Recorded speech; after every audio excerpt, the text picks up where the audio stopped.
Yesterday, I was again doing some perusing of recommendations for COVID 19 relief that are either currently in Congress or that were connected to bills that had been proposed in the last 2 years. It is absolutely startling what some people thought they could get away with pitting on us. Even if a bill does not get passed, I believe and contend, and already know there is a caucus of concerned interests in Congress that are doing it strategically, that the proposal of the bill onto the House, the referral to the committee, the acquisition of co sponsorships, even before it gets to a vote, if it gets to a vote, because the majority of the bills don't even make it to a vote, are all what they call economic events.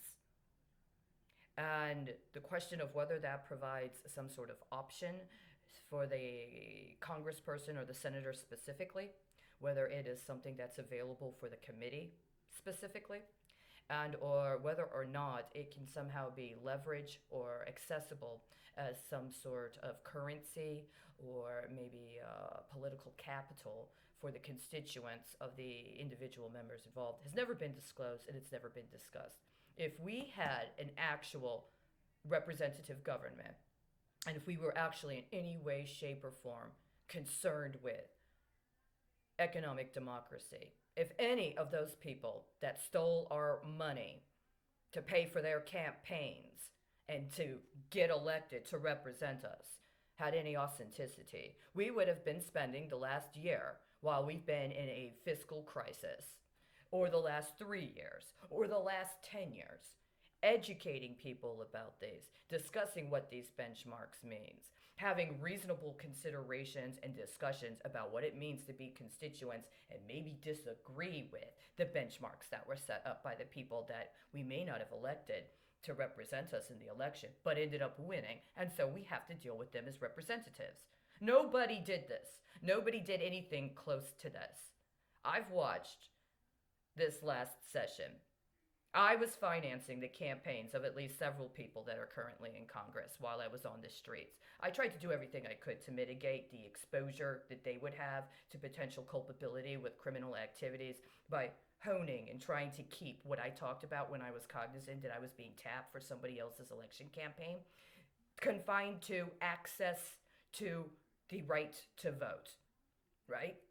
How, especially as a homeless woman that's been trafficked between 5 cities in 3 years, I haven't been able to vote. But I have voter registrations in all of those cities, don't I? That was the campaign issue after May 1st of last year when I got threatened with political assassination.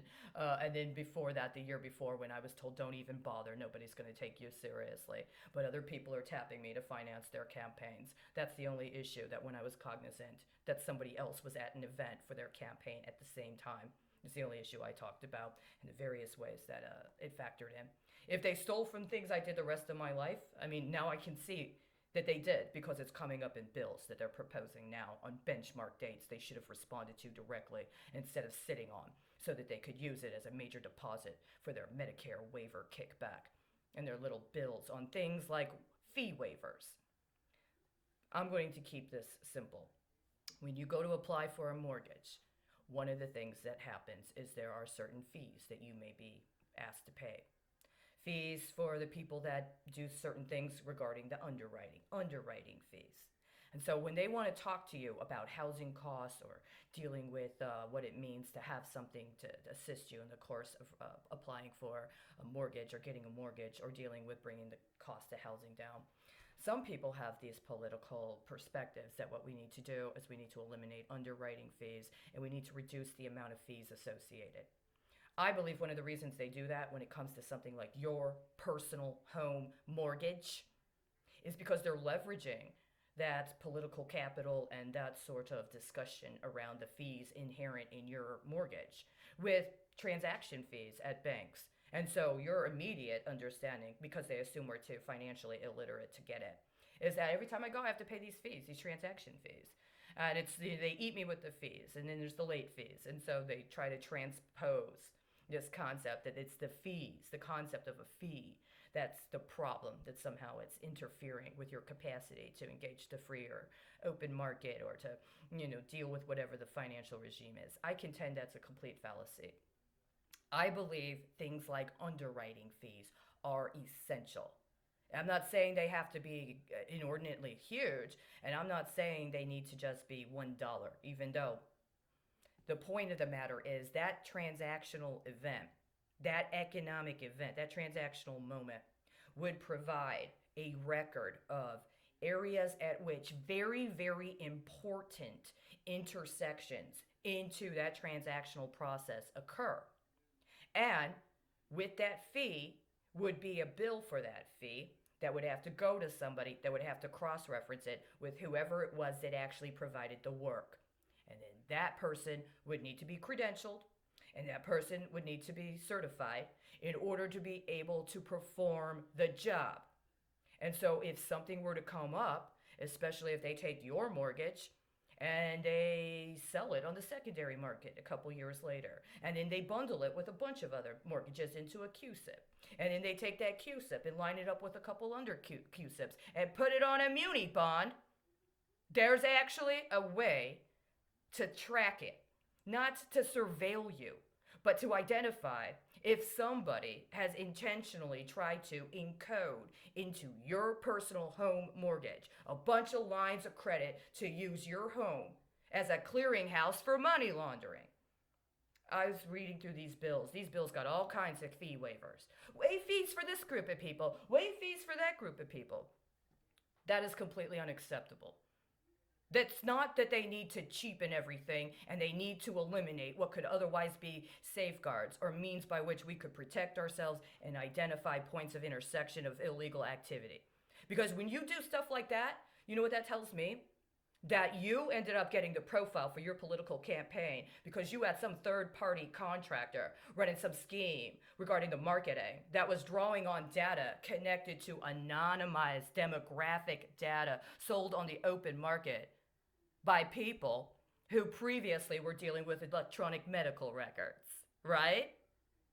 And so 10 years ago, when I say, no, I'm being targeted with directed energy weapons, I don't have a medical illness, and everybody lies to me. And then 10 years later, my life shows up in your political campaign, and you're on the floor of Congress talking about waiving fees? I contend that it's very important to reconsider this. In the 1980s, the federal government gave billions of dollars of subsidies to the energy sector.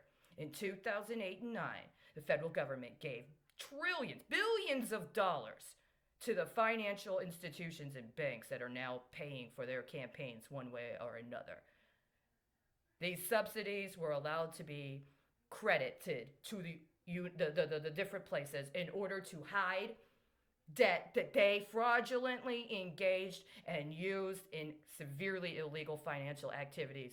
So much, in fact, that it destabilized the country, it destabilized the planet, and it imperiled their very existence. And rather than holding them accountable, we were told we were sick.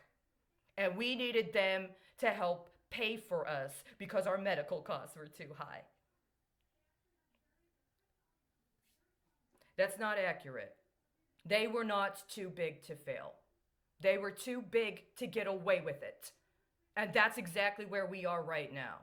It is completely unacceptable that they have launched a biological attack and in the course of so doing have mischaracterized the entire economy to be consolidated within a federal government structure that they absolutely know and planned to intentionally bankrupt so that they could put it into receivership and then right now take hedges on who's going to get to compete in the bidding war to get our lives after it's been laundered through the federal government.